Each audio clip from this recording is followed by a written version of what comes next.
Hey, my sugar bears, welcome back to my channel, Bougie AF. It's your host, J. Nicole. It's where I say stay bougie on them. It's me feeding you feminism for the soul. It's my soul food offering. It's where I apply pressure to issues by being critical and logical. Now, don't forget to like, comment, and subscribe. Now, let's get to the commentary, where I can guarantee you I will be doing too much, because that's just me. And like Sheree said, who's gonna check me, boo? Hey y'all, it's your girl J. Nicole, and you're tuned in to the Bougie AF channel, where I say stay bougie on them, and I'm serving feminism for the soul. Don't forget to check me out on them people's Instagram at OG_BougieAF. You can also check me out on Twitter at I'm_Bougie_AF. You can also check me out on them people's TikTok at SheBougieAF. I promise y'all, after this weekend, I will be posting more on the TikTok. All right, so let's get into it. So this one is going to be a little different story from me. I don't know if I told you guys, though. I'm a really big sports fan, right? And with that being said, I have a lot of interests, like really, really have a lot of interests. And so I think a lot of times, like when people see that, like I'm from New England, of course I'm a Patriots fan, and I'm always posting about our sports teams here, but it's so much deeper than that for me. Like it really kind of goes back to like, at this point, elementary, middle school, and all that other stuff. In terms of my interest in sports, always growing up and going to sporting events, it was a really big deal when you were a townie. You know, you really love your town sports, right? Like, and so I'm traditionally like that as a person. That being said, growing up, like it was nothing for my TV to stay on like ESPN all the time. Like, I mean, all the time. I think one day I was like, okay, girl, you have watched ESPN every day for like a couple of weeks. Like, it'd be like the only thing I used to watch sometime. I also have come to realize in terms of like my learning and what I enjoy in terms of like absorbing content or, you know, from watching different things. I tend to gravitate to that type of delivery, and it's usually men, because men don't have a lot of, you know, conjuncture. They're really so straight and forward and simple with the way that they deliver their message and stuff like that. So I literally gravitate towards that more, and just in general, right? Even though I'm extra as fuck when I, you know, talk in terms of my videos, right? I'm always talking about a whole bunch of different shit and tying it in, and, you know, you got to loop-de-loop, go around, and you know what I mean? So it'd be a lot. I'm a lot. I know. I'll be doing too much, right? With that being said, it's just kind of, you know, I guess the opposite of it is like, I actually just enjoy simpler when I'm watching it, right? Okay, so with that being said, I keep up. With the men. And I promise you, keeping up with the men is so much more enjoyable than Basketball Wives. Listen, we need to get the men on a show, right? And you need to get the Gilbert Arenas. You need to get the Kwame Brown. You can grab a Stephen A. Smith. Follow them around. Like, I don't know what you got to do to create this reality TV show, but this shit be popping sometimes on YouTube in the back and forth. I mean, it's a novella. It's so much going on. Gilbert Arenas is most definitely the villain in the whole situation, right? But even though I don't think Kwame's like a villain, but I think he, you know, he might be a dog ass nigga though. He might be a dog ass nigga. I think he got dog ass nigga qualities though. But Gilbert Arenas though, he is just one of those diabolical ass person. Like, he'll go link up with your op and put money in their pocket. Now your op is working for him. Like, he do shit. He'll go and recruit, you know, motherfuckers who were working with you because he gonna give them money. Next thing you know, everybody fucking with you, fucking with the Gilbert Arenas. Like, Gilbert is a lot. Like, God bless any woman that could deal with that. But Gilbert is that nigga from what I kind of have picked up over the years. Listen to Kwame explain the dynamic. He's that hater that be around. That's that nigga. He's that hater that if, you know, he went out one night and ran into some girl you used to fuck with, Gilbert's in her ear, you know, probably buying her some drinks and getting all of your tea, because that's the type of nigga he is, and he gonna be able to bust it out on you if he need to. Yeah, that's Gilbert's diabolical like that. So with that being said, watching all of the drama between the what's his name, Steven Jackson, between the what's his name, oh, the light-skinned, curly, Cape Verdean looking ass nigga out of them people's California, used to play for Sacramento. Y'all know who I'm talking about in a second. But so it's Gilbert, Gilbert, Kwame, Marcellus Wiley has his own show on YouTube, because that's what a lot of these, former athletes are doing. They're creating their own brand, and they're creating their own sports networks and their own shows on the ESPN. I even think the addition of Cameron and Mace is like really, really good. It's really interesting, because they're also fans of these athletes, but they're giving their opinions on, like, of everything that's going on socially also with them. So it's really, really been really good. If you don't know what's been going on with ESPN, they've actually laid off tons of people. I mean, things are just changing with the introduction of AI and the way that people consume media. It's not that traditional way, right? Like, I haven't watched ESPN in that capacity in so long, right? I haven't found the need to, right? I'm getting my clips, I'm getting my, sports updates in various forms on the YouTube. So I don't need to sit and watch ESPN like that. But I mean, it was ESPN and what it did, in terms of like creating that station, getting the following that they did. It was a great time. I mean, I grew up watching Stuart Scott, like, and seeing how he brought his swag to a profession that changed it, right? That changed it into what it is now. And that's why all of these, former sports athletes are able to create, and have their own shows. It's because of someone like a Stuart Scott, right? He brought blackness to it. He didn't try to do it the same way it was always being done by other people. He brought his personality. And so it's more or less, so when you started seeing all of these like NBC and ABC started hiring former athletes to host shows and stuff like that, it was more or less they were hiring personalities, right? Some could also even point to it as maybe it changed the culture for the worse, and a lot of different aspects, right? We see even when it comes to just real news that it's becoming more about, like, personalities, in terms of you talking about people like the Megyn Kellys and all these other people who are very, polarizing, who do a lot of things to get a lot of attention and not necessarily grounded into the news itself, right? It's all about the antics around it. So some can see that as one of those things, a double-edged sword of, like, is personality, quote unquote personality, killing the dignity, the professionalism, in a lot of different type of industries. And I would say yes, right? I mean, I would say yes. I hate that we're losing. I hate that we're losing the credibility factor, the professionalism factor, the actual quality of what's being reported on, the actual quality of work, the honesty, integrity. I hate that we're losing all of that because we're getting personality, right? And this is where our education system kind of is failing us, because people don't know how to go get the information that they need, and so they're just taking it from these personalities as if these personalities are have some type of moral code that they're sticking to, or professional code that they're sticking to, and they just really don't. And that's the difference in terms of talking about like real journalists versus personalities and bloggers and vloggers and stuff like that. Journalists adhere to a certain professional code of conduct. They adhere to policy and procedures. They adhere to a lot of times laws, right? Because when people are just making up stuff, they kind of are breaking laws in some type of way. But it's a free for all for them. Whereas journalists, they try to stay in a certain box, right, to do their job the right way. With that being said, most definitely, with that being said, Stephen A. Smith is, by profession, he is a real journalist, but he stands out because he's a journalist and he has a personality. So he's most definitely built himself up. I mean, I have been watching from around the horn when he made appearances there. It's just Pardon the Interruption. Like, all of these shows are shows that I have watched over the years, and knowing that Stephen A. has ascended from, covering the NBA, right? Being a commentator that would come on TV sometimes. So most definitely someone I admire, someone who I think has always done a good job. Necessarily don't say I agree with everything that Stephen A. Smith has done over the years, and that's going to lead us into our story that we're talking about now.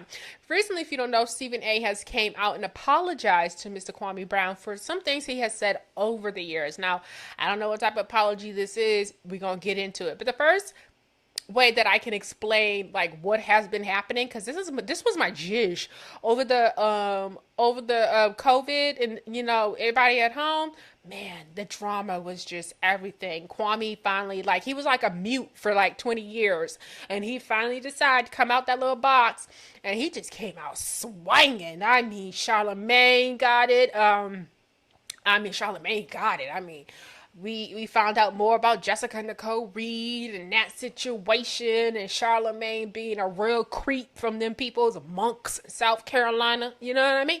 It was just Stephen A. Jackson. Kwame got at him. He got out. What is it? What did he call that pretty boy ass with the straight curly hair ass nigga? What did he call him? What's his name? I can't think of his name right now. But he got at him because these are all people who've been taking shots at him, right? What ended up happening over the years, Kwame, and the fact that he was the first overall pick, I'm gonna let the other gentleman explain to you, became a butt of a lot of people's jokes, right? And he became synonymous with the whole concept of someone who got drafted really high and did not perform at a real high level. And so everyone would be like, don't be a Kwame Brown, in that type of way. Sort of like Coon and Clarence Thomas, like that type of association. When you heard Coon, you knew they were talking about someone like Clarence Thomas. It became synonymous. Like when you heard someone talk about someone being a bust in the NBA, you're talking about somebody like Kwame, right? Interpretation of its own. He really spent like over 10 plus years in the NBA. I don't necessarily think of him as a bust. Why would they continue to employ somebody who, is not showing up? But what I'll do is to do the proper introduction to what's been going on, because it's been drama. I really enjoyed this show called I really enjoy this network on YouTube called Dreams Pro. This is a gentleman. He has different guests and he talks about the sports, and he delivers it in a way that I like, very calm, collective, very straightforward, to the point. Videos are never really that long. Just enjoyable, right? So he is talking about what's going on in Stephen A. Smith non-apology that he has given to Kwame Brown. These men, they gossip and they're with the drama, right? Like at the end of the day, at this point for Kwame or even Stephen A., you're all mentioning each other. It helps increase the numbers. It just is what it is. It's all a part of it, right? Like you enjoy the conversation being had about you guys, like, because you wouldn't do it if you didn't, right? Like I think we have to be clear about that in general when it comes to celebrities and people who decide to, record, press send, play, and all the other stuff. Like you are participating, right?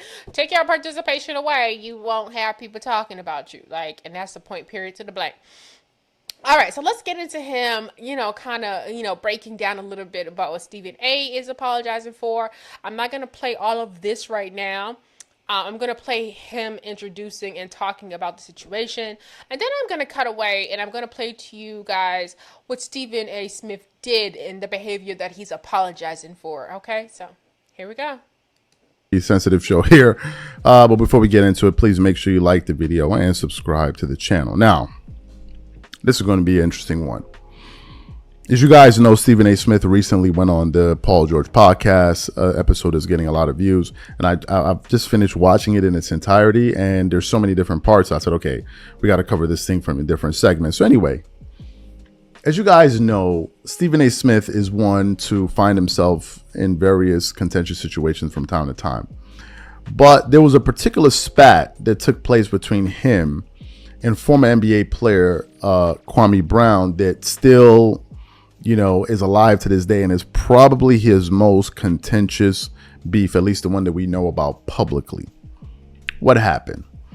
Kwame Brown, as you guys know, came into the NBA at a very young age. He was a #1 overall draft pick. He was drafted by the Washington Wizards at the time when Michael Jordan was making his return to the NBA, where he played for 2 years with the Wizards. Things didn't go as planned with the Wizards, and ultimately Kwame was able to bounce back on his feet and actually have a pretty long playing career in the NBA, although he didn't live up to the expectations that an overall #1 pick does. But he wasn't the first person that's done that.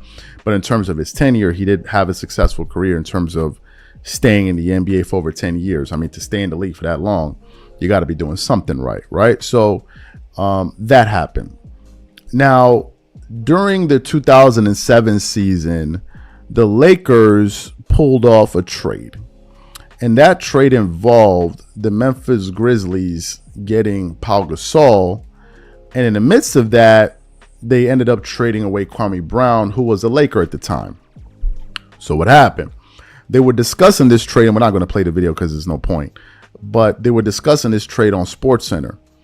And during that segment, it was Stephen A. Smith, Bill Walton, and I think Rick Carlisle who were assessing the trade. And when it came time for Stephen A. Smith to give his 2 cents on it, he absolutely, I want to say he disrespected Kwame Brown. He went a little bit too far by calling him a scrub and blah, blah, blah, blah, blah. I mean, he really went off. He really went off, and it wasn't the only time. So what happened? Fast forward years later, Kwame Brown was being discussed by Matt Barnes and Steven Jackson, and then he became an internet sensation. And then from that, it went to Stephen A. Smith, and he was really going at Stephen A. Smith for all of the things that he has said about him over the years. And then Stephen A. Smith, instead of taking the high road, he took the low road and pretty much put together a low light reel of Kwame Brown on Stephen A. Smith's World, where he went at him, doubled down on his position, right? And, we all know how that ended. Kwame Brown, since that point, kept on coming at Stephen A. Smith. So during this sit down between Stephen A. Smith and Paul George and his panel, he was asked by Jackie Long, can you give us some of the regrets that you had in your career? And while he was going through the various regrets that he had in his career, he brought up Kwame Brown.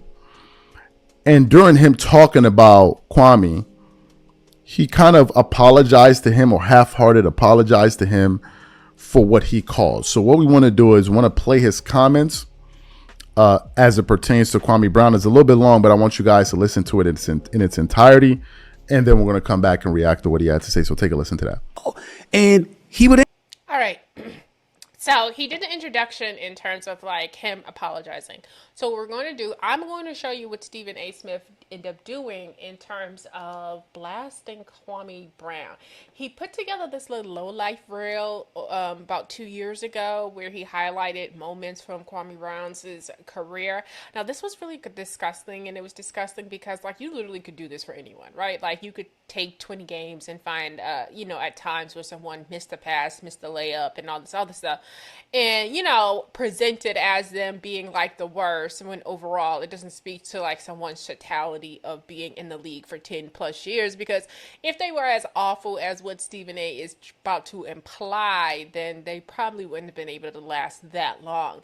All right, so y'all know we don't want no problems, copyright problems and stuff like that. So what we're going to do, we're going to use this as our cover photo for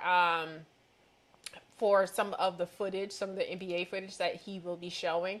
I will say that our cover photo today is my girl Rocky Bad out of Them People's Detroit. Please go check her out. My favorite song from her is Talking Crazy. I really love her music, okay? She's not just talking about her Hot Pocket sizzling. And it's really good. She's really talented, you know what I mean?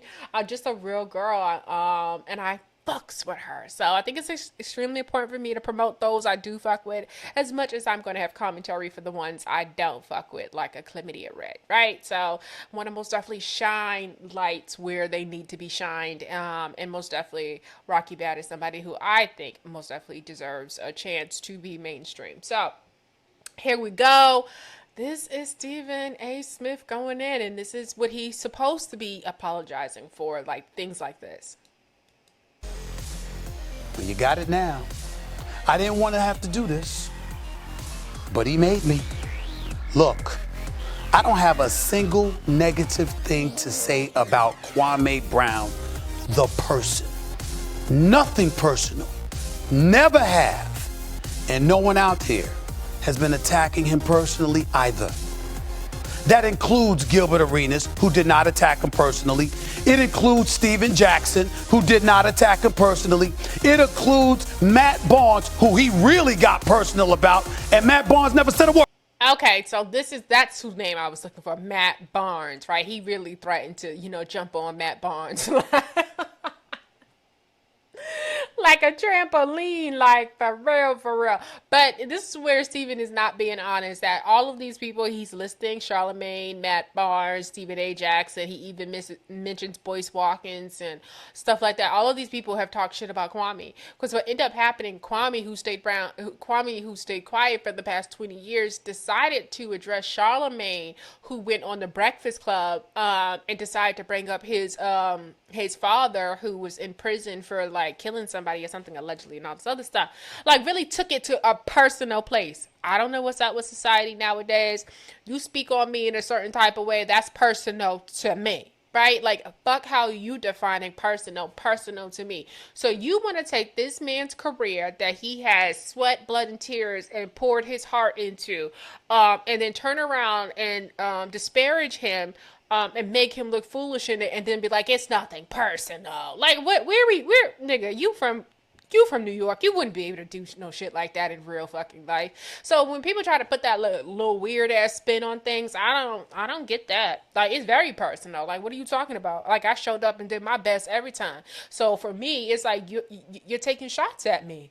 That's most definitely a form of disrespect. I think some people get so comfortable to think that just because they're not saying that you this, you that, and F you and all this, then it's not a personal attack. No. You attacked his character.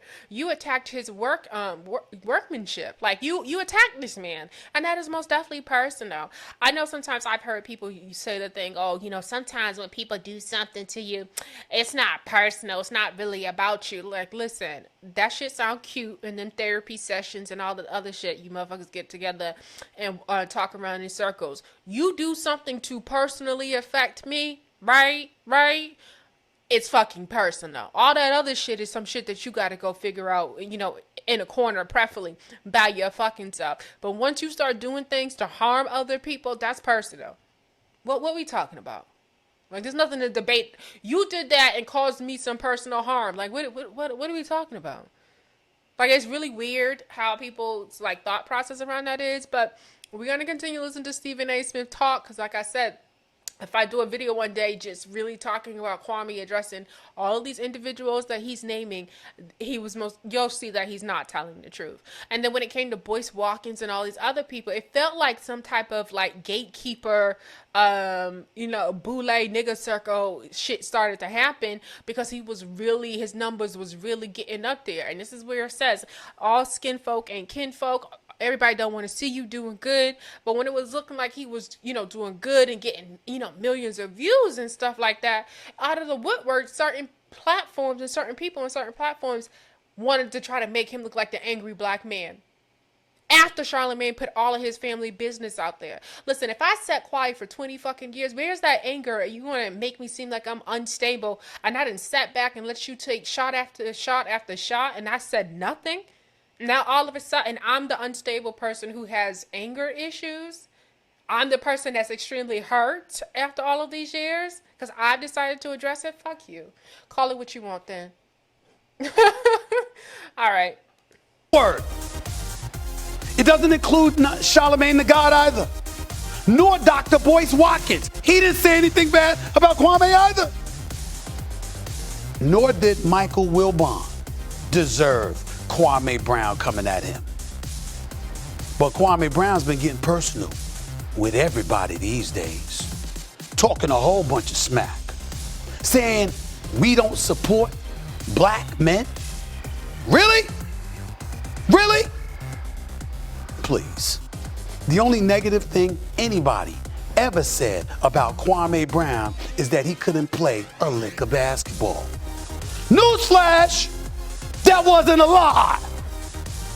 When you put yourself and you put your game out there in the best league in the world, people can comment on it because you're putting your talents on public display.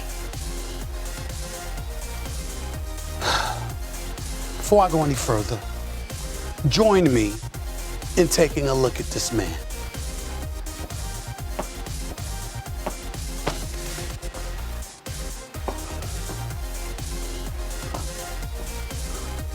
Keep looking. Another drop. Keep going. Keep going. Another one. Did I miss anything? Keep going. Here's another one. I got put wide open layup. Miss. Keep going. Keep rolling them. Keep rolling. This is Shaq. Keep going. Hey, go ahead. Watch this.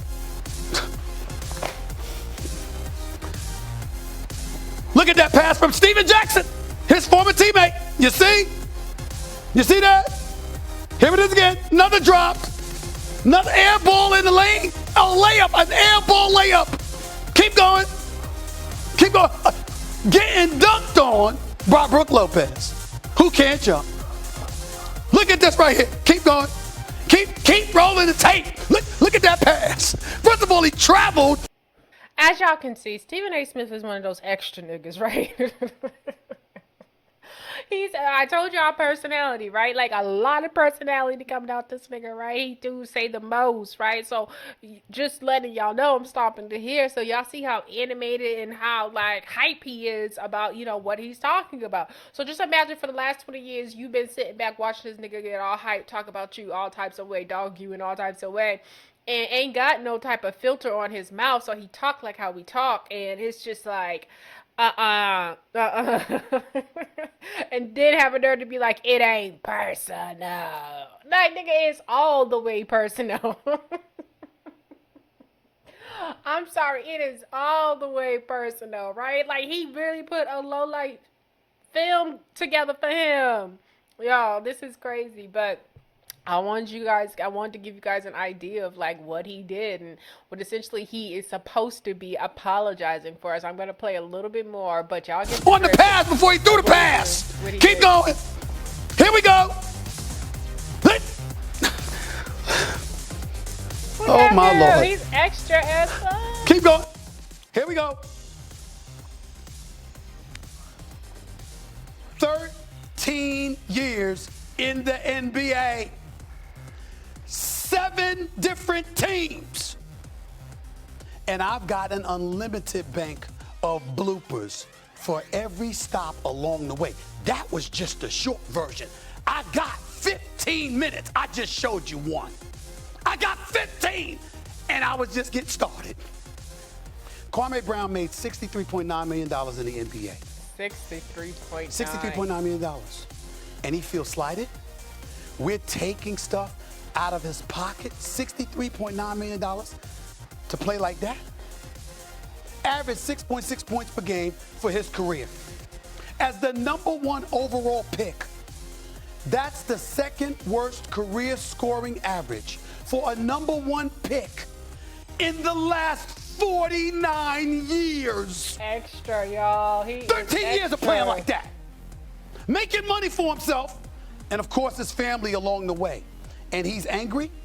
13 years. One time he averaged double digits in points. His 3rd year in the league. In the last 10 years, he did it.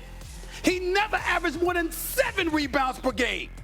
Okay, so listen, I let that go for a little bit because I literally wanted y'all to see like how he has been talking about him for the last 20 years, right? I think this may be even a little tame.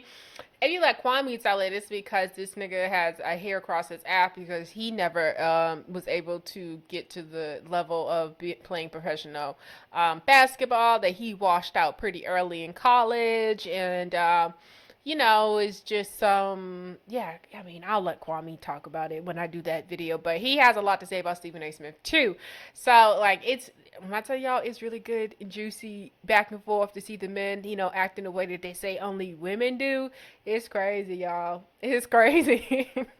Because at times when they're going back and forth, it's intense. Because I still think he got to see Gilbert Arenas. Gilbert's disrespectful. Gilbert got with one of Kwame's YouTube ops and paid him to go to Kwame's mother's old house or her grave or some shit he did that was just totally out of line. Like, I mean, damn, Gilbert. Like, what the hell? That nigga is hell. That nigga is hell. But yeah, all right, so now let's get back to Stephen A. Apologizing. Him supposed to be apologizing. Now he starts talking about some Glenn baby something, and that has nothing to do with why we're here. We want to get to the Kwame part. That's why we're here. So let's see if this starts it.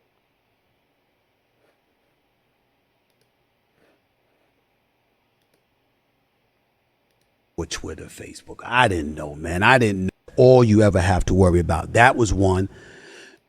Look, man. Uh-oh. Look. Oh, shoot. Look. Kwame Brown, I know what I said.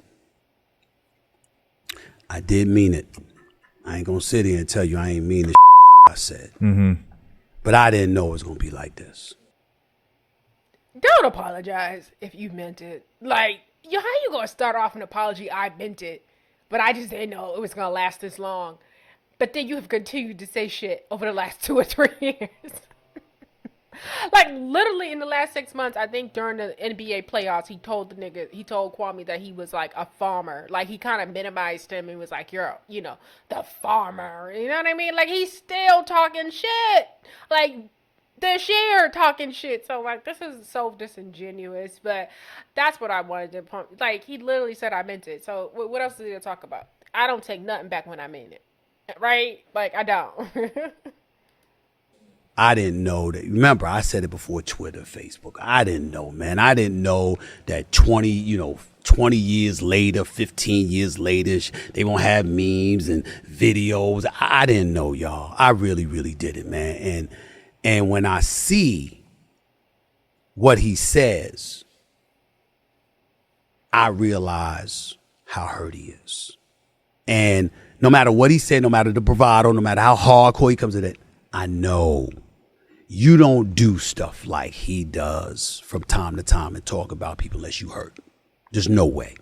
And so I just said, like, damn, if I had to do that all over again, I would have just, And that's what I was talking about, that trying to downplay and put it and paint this narrative that this is just a hurt man about his career and he's taking it out on people. That's essentially the framing, if you pay attention, from how he set up that last video with the lowlights to now talking about him being hurt. It's continuing to try to frame this person as just angry and bitter about their career. How could you ever be bitter about playing for 13 years in the NBA, making over $63 million and still having opportunities to this day to make more money, right? Like, I don't look at Kwame as someone who's like bitter or angry and stuff like that. But again, how could someone be bitter and angry and they're fighting back, right? Like, I hate when people try to tell people that they're angry, unwarrantedly angry, and that's just not the case here, right? Like, 20 years, stayed quiet, didn't say anything. Now all of a sudden my response is what we want to talk about and how my response should look. And I don't think you get to dictate that. I don't think you get to dictate the passion someone feels, right? And maybe he has been bottling it up, but you're not going to convince me that he's been bottling it up and he's been so hurt over all of these years. We would have had so many different like interviews, so many sound bites, and we just don't have that to go on. So this is all of just framing and trying to paint a narrative around somebody. I mean, it was a sound bite. They had just traded for Pau Gasol, and they asked me this question, and I'm like, what? Yeah. And I mean, I'm talking like I'm talking. Y'all see how I talk? Right. It ain't like it's reserved for television. That's how I speak. Right. Sometimes I'm more mellow than others when I'm talking to honey. I mean, it's a little different. We're talking about a little different, but when I'm talking to the fellas, it's different. Yeah. And we just talking, and so I look at it like that, man, and you just look at him and you see some of the stuff that he's saying and stuff, and it's like, yo, dude, it's like you that hurt, and the one time I had to address it because I felt like he was coming at me like I was scared. I was like, well, wait a minute. First of all, I ain't scared. Let me remind you, these are the highlights, but I can't even tell you when I did that. The stars who call, I ain't gonna mention no names. Practically all of them was Hall of Famers. All of them. In the Hall of Fame, they're like, nah, Steven, nah. And the only exception to that would be my man DC, Derek Cohen, because that's my brother right there. And he got on me, and when he speaks, I listen because he's a real one, and I got a lot of love for him. And he was like, nah. And I was like, where were y'all when he was saying all of this stuff for weeks? Right. I didn't say anything. And and him and Jamie Foxx and so many others. Now you see how he's turned himself into the victim in this situation because Kwame has finally decided to speak out against the people who has been, dragging him for the last 20 years. Well, Stephen A. Smith is not also being honest about the fact that at one point in time he was going to different colleges and universities and giving speeches, and one of his talking points or things that came up was about the overall, what was happening at one point in time, you were able to go from high school just straight to the NBA, and they did end up changing that rule. A lot of people point to Kwame Brown as part of the reason, or part of the reason why that changed. I per se think that if Stephen A. allegedly was paid to go out and talk about Kwame in this manner to all these different universities and stuff, it would have benefited the universities and colleges that he was doing this, right? Because when a player is able to go from high school to the NBA, they don't go to college, right? And so college kind of misses out on players like a Kevin Garnett, a Kobe Bryant, a Kwame Brown, and stuff like that. And they make revenue off of these big time, off of these players, off of these phenomenons that are coming out of high school and stuff like that.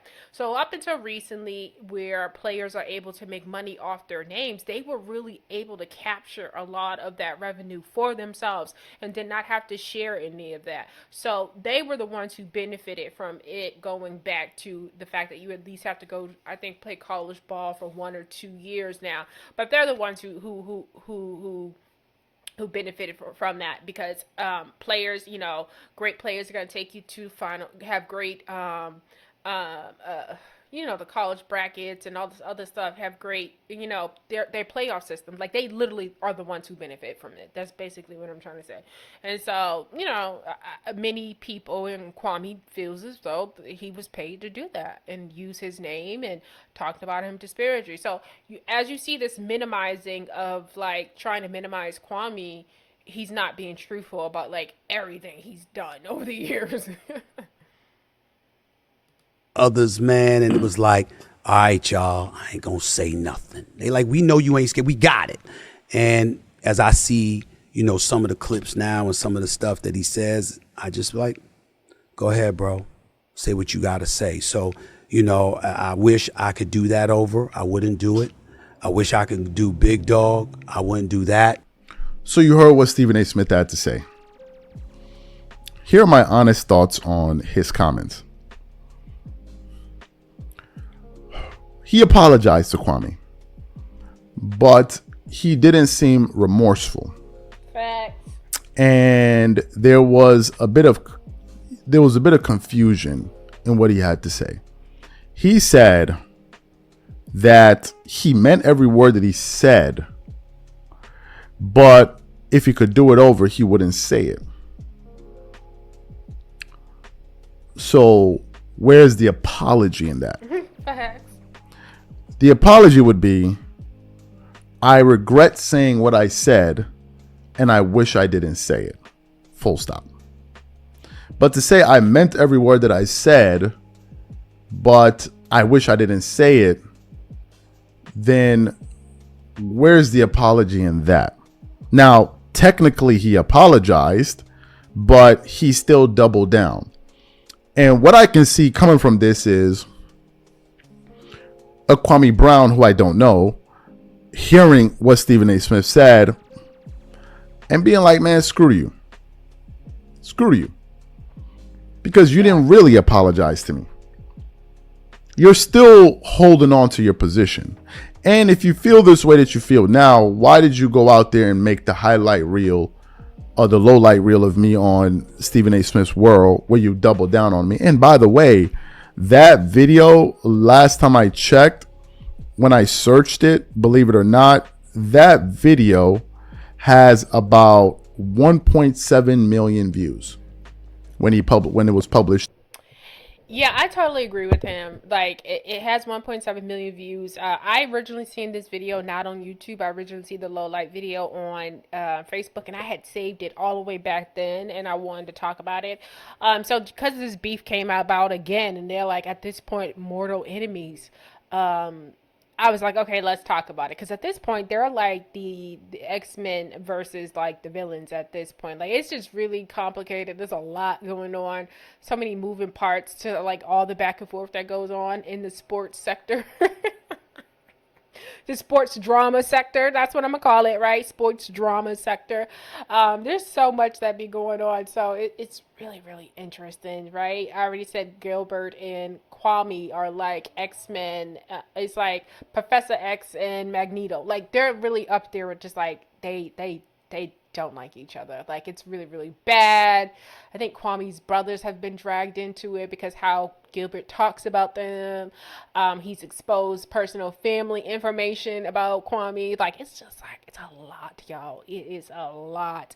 I think something got to go down. I would really appreciate them, getting into the ring, like, celebrity boxing or something, because I think it'll be good. I think it'll be good. I think so. I think people need to let some shit out. But it also made me think, I was like, like, to have that type of relationship with someone who you used to work with, yeah, it must have been intense to know that this nigga is really my hater. Like, you know what I mean? So that's all I got. I'm gonna come back and I'm gonna show y'all Kwame Brown's response to Stephen A. Smith, because I'm pretty sure that's gonna be extremely colorful.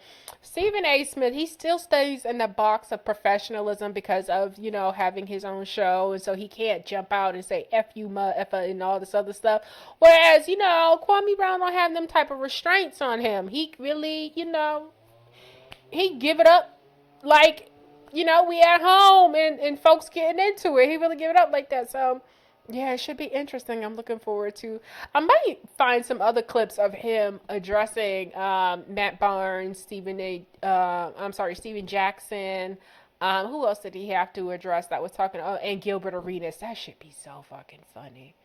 That should be so funny, y'all. Because Kwame really talks his shit, but Gilbert too. Gilbert talks his shit too. Gilbert, but like I said, Gilbert is diabolical because Gilbert be like, I pulled your records. That type of nigga. I went to this registry of home deeds and you don't own what you said. Like, he's that type of motherfucker. Now I see why Laura from Basketball Wives had such a hard time with Gilbert, because he is no fucking joke in terms of, he's not a dumb, lazy ass man. He really will sit down and research and look into things. That nigga really went to class. That's all I can say. But he could be dumb in some other ways, though, too, at the same time. I'll be completely honest. But the diabolical shit, oh, yeah, he diabolical as fuck. All right, y'all. Y'all know how we do it here. We keep it bougie SF, posh SF, black SF. We keep being blessed SF. And y'all be black, y'all. Kiss, kiss, kiss, kiss. And don't you forget to like, comment, and subscribe. Bye.